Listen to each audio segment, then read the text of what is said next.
En este video vamos a hablar sobre los tanques utilizados en sistemas hidráulicos. La función principal de un tanque es almacenar el fluido requerido por el sistema. Adicionalmente, un buen diseño de un tanque hidráulico permite obtener otras funciones como separar el aire del fluido, sedimentar los contaminantes y disipar el calor generado por el sistema. Aquí tenemos la simbología utilizada para los tanques hidráulicos. Este primer símbolo sería el de un tanque presurizado. Este sería el de un tanque no presurizado. Acá tenemos un tanque no presurizado con la línea de retorno por debajo del nivel de fluido. Y en este tenemos un tanque no presurizado con la línea de retorno por encima del nivel de fluido. La simbología de los tanques y de otros componentes principales de sistemas hidráulicos los pueden encontrar en el video de símbolos hidráulicos que les dejo en la descripción de este video. Los tanques hidráulicos de sistemas industriales se encuentran construidos por placas de acero soldadas. Estas placas además llevan unos soportes o patas que permiten que el tanque se encuentre separado del suelo. Normalmente esta separación debe ser de 15 o 20 centímetros. Estos tanques se componen de un fondo inclinado en desnivel, un tapón para drenaje, una cubierta para limpieza, un tapón de llenado y respiradero, una placa para montaje de los componentes como el motor eléctrico, la bomba y válvulas. Tenemos una línea de succión. También tenemos una línea de drenaje y una línea de retorno. Tenemos una placa deflectora que separa la línea de succión de las líneas de retorno y un indicador de nivel. En esta imagen también podemos ver los diferentes componentes de un tanque hidráulico. Tenemos que estos tanques están construidos por placas de acero soldadas con unas patas que permiten separar al suelo del depósito. Normalmente esta separación es de 15 a 20 centímetros. El tanque posee un fondo con desnivel, tenemos una cubierta para limpieza con indicador de nivel, tenemos una línea de succión, una línea de drenaje y una línea de retorno. En la parte superior del tanque tenemos una placa de montaje para el grupo motor, bomba y válvulas. Tenemos un tapón de llenado con filtro de aire incorporado. Este sería el filtro de aire. Y en la parte interior del tanque tenemos un orificio de vaciado y una placa deflectora que permite separar la línea de aspiración de la línea de retorno y línea de drenaje. En este corte de un tanque podemos ver los diferentes componentes y su ubicación. Tenemos que el fondo del tanque es en desnivel y que la placa deflectora separa la línea de succión de la línea de retorno. El orificio de vaciado se ubica en la parte más baja del tanque para permitir que todo el nivel de aceite sea vaciado. Todos los tanques que habíamos visto hasta el momento eran tanques no presurizados. Ahora vamos a revisar los componentes de un tanque presurizado. Este tipo de tanques poseen una línea de succión, una línea de retorno, placas deflectoras, un orificio de vaciado, una tapa de llenado y una válvula de alivio de vacío. Básicamente, en lo que se diferencia con respecto a un tanque no presurizado es en la válvula de alivio, la cual se usa para regular la presión del tanque. Vamos a ver ahora algunas características de diseño importantes de los tanques hidráulicos. Primero, estos tanques están construidos con placas de acero soldadas con soportes que permitan separar el depósito del suelo. Como ya había mencionado anteriormente, esta separación debe ser entre 15 y 20 centímetros. Todo el interior del tanque debe ser recubierto con una pintura que reduzca la oxidación producto de la condensación del vapor de agua. Esta pintura debe ser compatible con el tipo de fluido utilizado. El orificio de llenado debe tener una fina malla que permita eliminar los contaminantes a la hora de llenar el depósito. El diseño del tanque debe asegurar que el mantenimiento del fluido y la limpieza del tanque sea lo más fácil posible.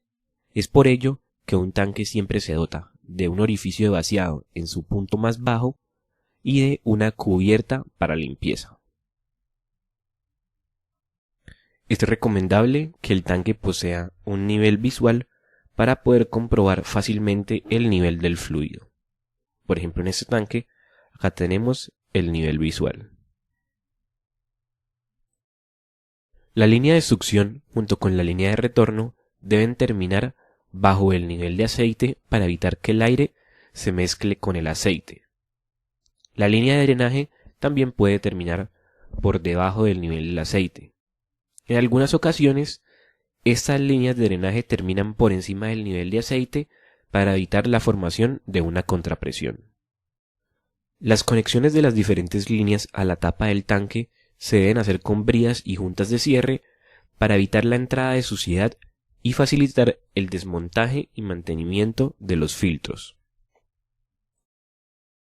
Aquellas líneas que terminan por encima del nivel del aceite, como por ejemplo las líneas de drenaje, deben estar bien cerradas para impedir que vaya a entrar aire al tanque. Las líneas que terminan cerca del fondo del tanque y que no llevan filtros deben cortarse a 45 grados, tal como vemos en esta figura. Esto se hace con el fin de impedir que la línea intercepte el fondo del tanque y que se pueda cortar el caudal.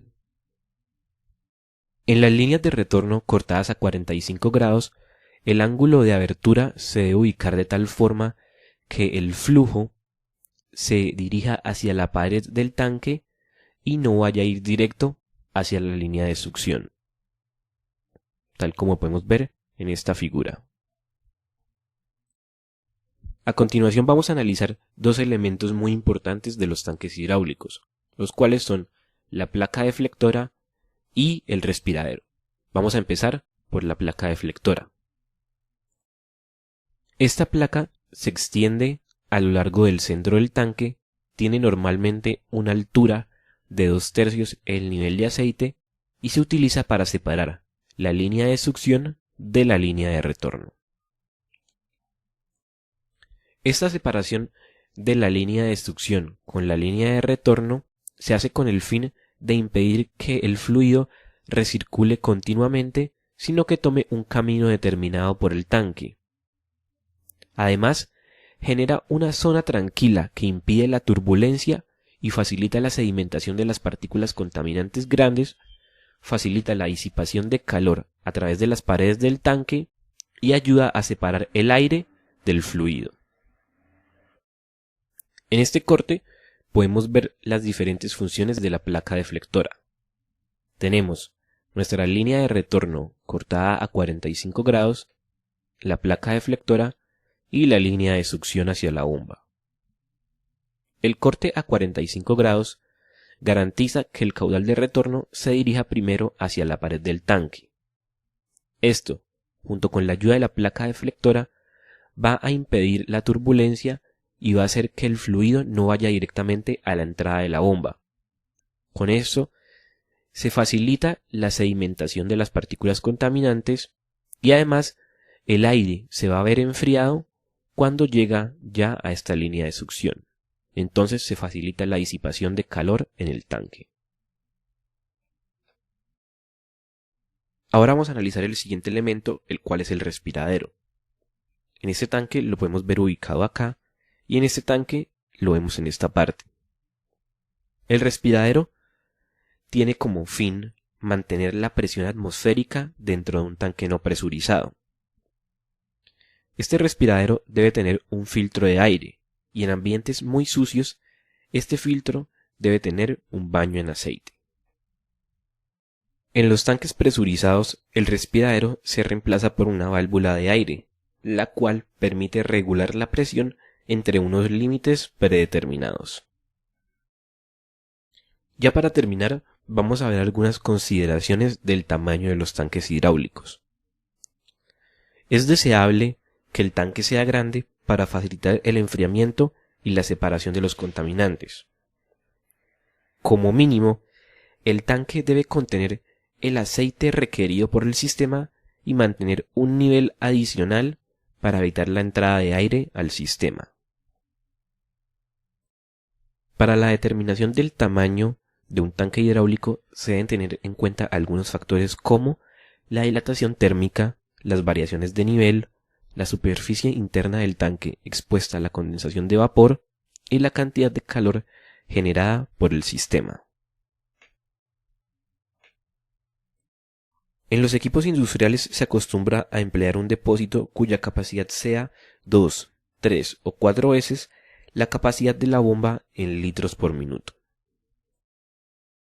Siendo así, con esta ecuación podemos calcular el tamaño de un tanque hidráulico, donde B sub T es el volumen del tanque en litros, N es un número que sería 2, 3 o 4, dependiendo de las especificaciones de diseño y el tamaño máximo que se puede utilizar para un tanque, y Q sub B es el caudal de la bomba en litros por minuto.